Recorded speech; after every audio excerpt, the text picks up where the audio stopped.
Hello friends, good morning.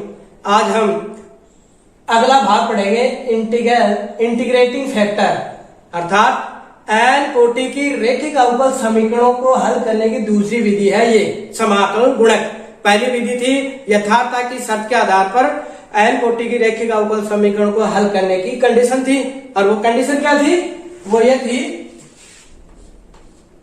Pn minus 1 dash plus Pn minus 2 double dash minus and so on plus -1 की power n P0 का n बार अवकलन is equal to 0। ये थी यथार्थता की condition. अगर कोई n कोटि का रैखिक अवकल समीकरण इस कंडीशन को संतुष्ट करता है, अर्थात वह यथार्थता की कंडीशन को संतुष्ट करता है, इसका मतलब उस अवकल समीकरण को हम एक कम कोटि का परिवर्तित कर सकते हैं किन इन गुणांकों के आधार पर P0, P1, P2, P3 and so on Pn के आधार पर। अब क्या करेंगे?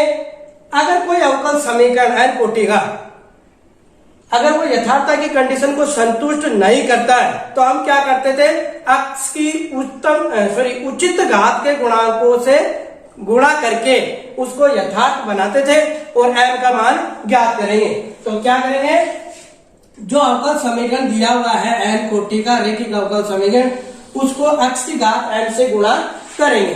गुणा करने के बाद में वह परिवर्तित अवकल समीकरण यथार्थता की कंडीशन को संतुष्ट करवाएंगे और उससे हम क्या ज्ञात कर लेंगे? m का मान ज्ञात कर लेंगे। वो m का मान रखने पर वो जो समीकरण परिवर्तित हो जाएगी वो यथार्थता की कंडीशन को संतुष्ट करता है, अतः हम उससे एक कम कोटि का अवकल समीकरण में परिवर्तित कर लेंगे और उसको हल कर लेंगे। वे तब तक करेंगे जब तक कि हमें y का व्यापक हल प्राप्त नहीं हो जाता, अर्थात अवकल गुणांक सारे हट ना जाए, तब तक उसको हल करेंगे। अब इसी मेथड के आधार पर हम एक सवाल हल करते हैं। वो सवाल है, हल कीजिए वर्गमूल x d2y upon dx square plus 2x dy upon dx plus 3y equal to x। इस अवकल समीकरण को पहले ये चेक करेंगे कि यह यथार्थ है कि नहीं है। इसके लिए क्या करेंगे? इस दिए गए अवकल समीकरण को मानक अवकल समीकरण से तुलना करेंगे तो P0 का मान हमारे पास आ जाएगा वर्गमूल x, P1 का मान आ जाएगा हमारे पास 2x और P2 का मान आ जाएगा 3 एंड QX का मान आ जाएगा x। अब ये अवकल समीकरण की तुलना कर ली। अब हम यथार्थता की कंडीशन देखेंगे कि वो संतुष्ट करता है कि नहीं करता। तो देखो यथार्थता की कंडीशन हो जाएगी, इसमें n बराबर हम रख देंगे 2, क्योंकि ये 2 कोटि का है। तो 2 रखते ही क्या जाएगा? P2 minus P1 dash plus P0 double dash. इसका मान अगर 0 आ जाता है तो यह अवकल समीकरण यथार्थता की कंडीशन को संतुष्ट करता है। अगर 0 नहीं आता है तो हम इसको परिवर्तित करेंगे। तो देखो P2 का मान आ जाएगा 3, P1 डैश इसका अवकलन करेंगे तो 2 और इसका डबल अवकलन करेंगे तो आ जाएगा -1/4 x की घात 3/2। इसका 2 बार अवकलन करेंगे तो आपके पास यही आएगा और इसका मान है वो नॉट इक्वल टू 0 है, क्योंकि इसका मान हमें क्या प्राप्त होता है? 1 - 1 अपॉन 4 x की घात 3/0 जो नॉट इक्वल टू 0। अतः ये जो दिया गया अवकल समीकरण है रैखिक अवकल समीकरण 2 कोटि का, वह यथार्थ नहीं है। अतः हम क्या करेंगे? इसको x की घात m से गुणा करेंगे। x की घात m से गुणा करेंगे तो देखो आपके पास क्या आ जाएगा? x की घात m plus 1/2 d2y upon dx square plus 2x की power m plus 1 dy upon dx plus 3x की power m y equal to x की पावर m प्लस 1। तो हमने इस समीकरण को x की घात m से गुणा कर दिया। सभी पदों को दोनों तरफ गुणा करेंगे तो ये जो अवकल समीकरण है वो एक हमें x की घात 2 कोटि का रैखिक अवकल समीकरण फिर से प्राप्त हो गया। अब क्या करेंगे? इसमें यथार्थता की कंडीशन लगाएंगे। तो देखो इसका मान तो हो गया ये P0, ये हो जाएगा P1, ये हो जाएगा P2 और ये हो जाएगा QX का मान आ गया। ये संगत अवकल समीकरण से तुलना करेंगे तो ये हो जाएगा P0, P1, P2 और QX का मान। अब क्या करेंगे, यथार्थता की कंडीशन लगाएंगे।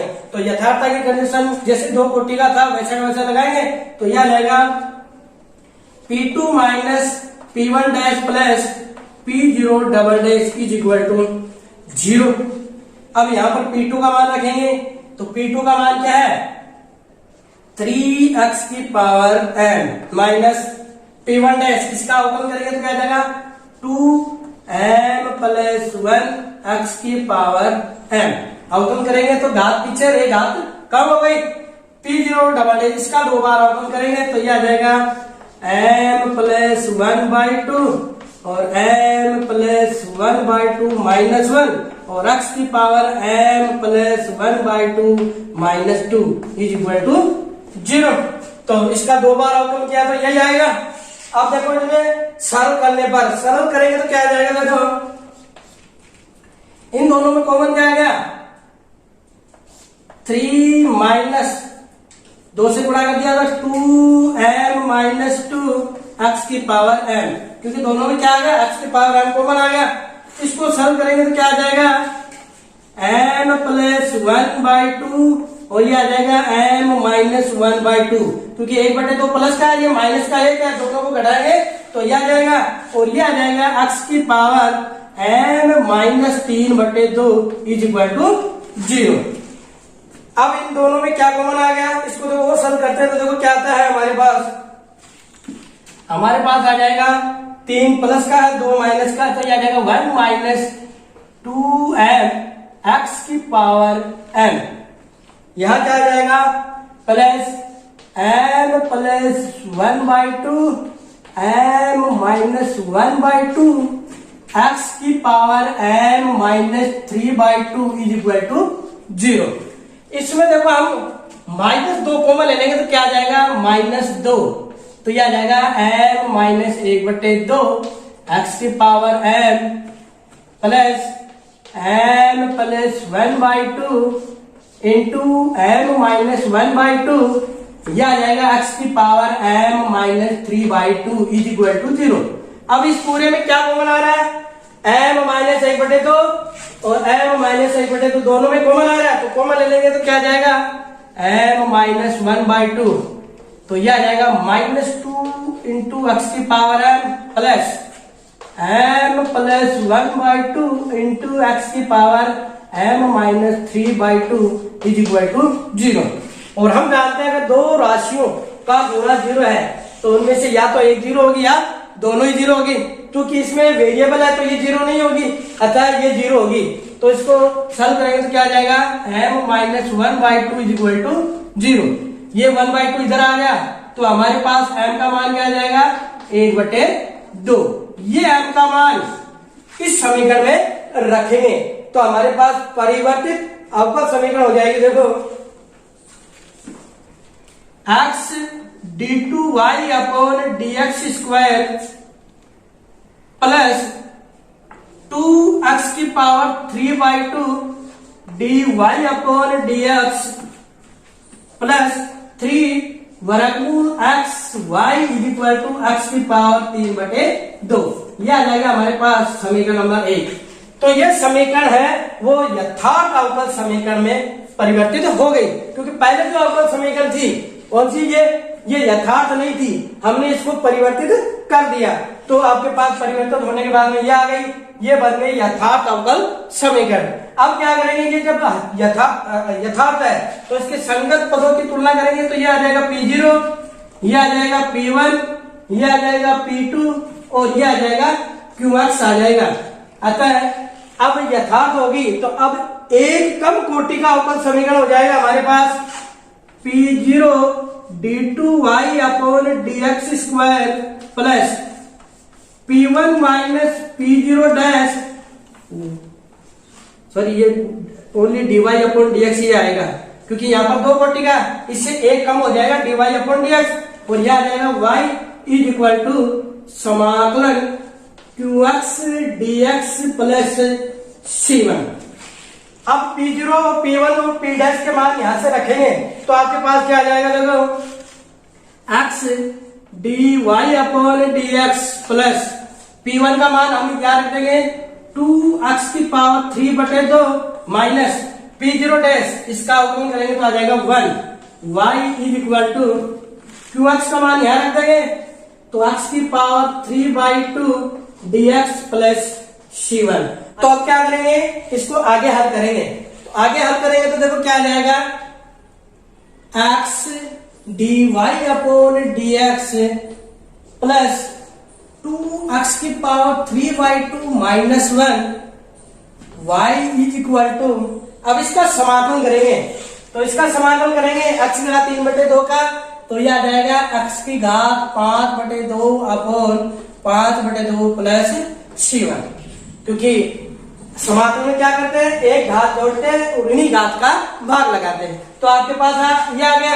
अब x का इधर भाग लगाने पर भाग लगाएंगे तो क्या आ जाएगा dy upon dx plus 2x की घात 1/2 minus 1/2 sorry 1/x y is equal to 2/5 x की घात 3/2 प्लस C1 अपॉन x। ये आ गया हमारे पास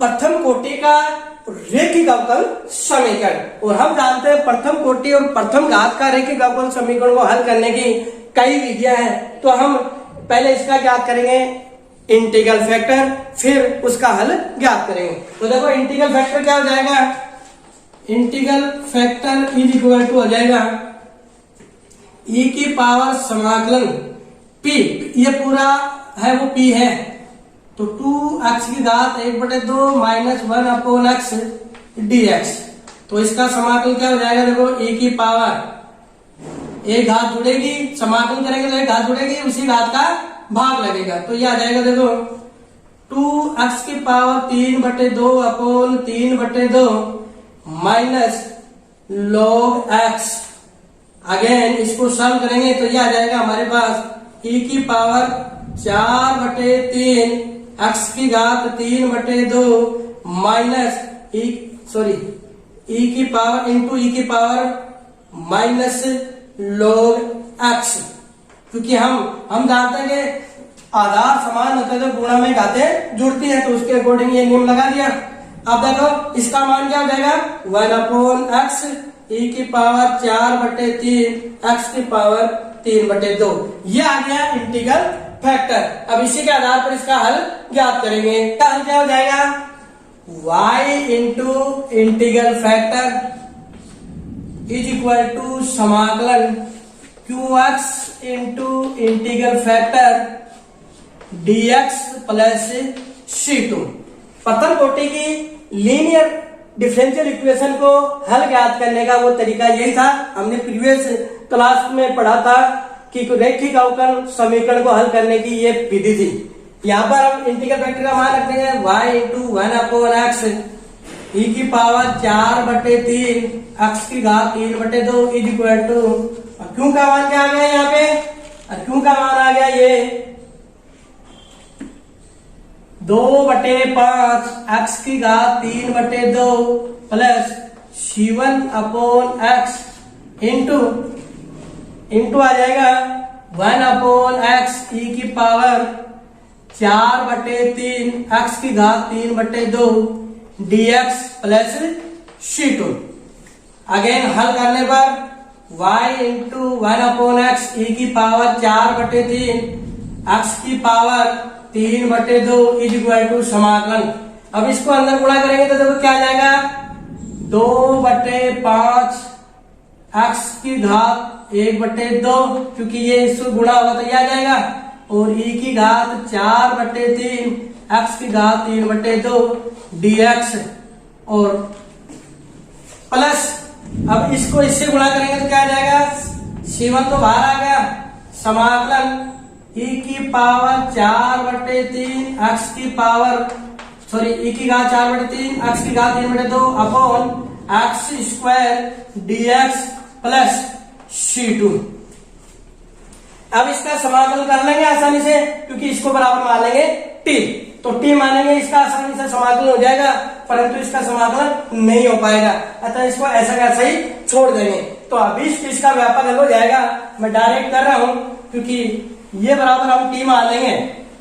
तो देखो लेट 4/3 x की घात 3/2 बराबर टी माना, इसका अवकलन किया तो 4/3 इंटू 3/2 x की घात 1/2 dx is equal to dt, यही आएगा।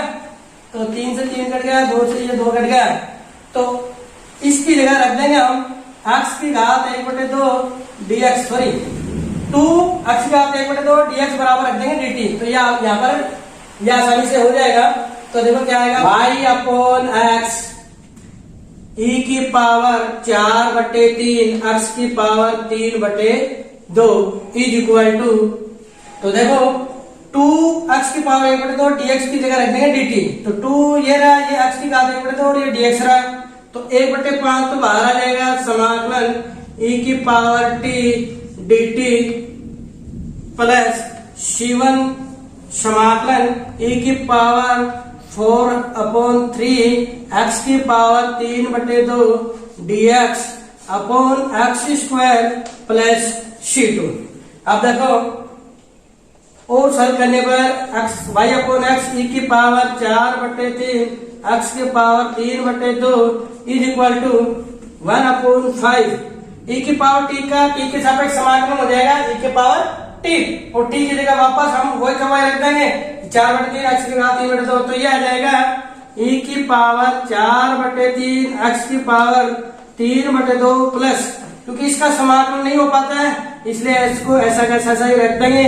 तो e की पावर 4/3 x की power 3/2 upon x² dx plus c2, और यह हो जाएगा उस दिए गए अवकल समीकरण का अभिष्ट व्यापक हल। क्योंकि ये दो कोटि का अवकल समीकरण है तो इसके हल में ही दो स्वेच्छ अचर आएंगे जो है c1 और c2। इस प्रकार से जो यथातथ अवकल समीकरण की कंडीशन को संतुष्ट नहीं करता है उस अवकल समीकरण को हल इस प्रकार से करेंगे। इसके लिए हमें क्या करना होगा, x की घात m से गुणा करके और m का मान ज्ञात करके, और फिर उस यथातथ बन जाता है, फिर हम उसको एक कम कोटि का अवकल समीकरण में परिवर्तित कर लेंगे। यहाँ पर 2 कोटि का था, उसको परिवर्तित कर लिया 1 कोटि का, और फिर उसको लेंगे डिफरेंशियल इक्वेशन के आधार पर उसको हल कर लेंगे, और ये होगा दिए गए अवकल समीकरण का अभिष्ट व्यापक हल।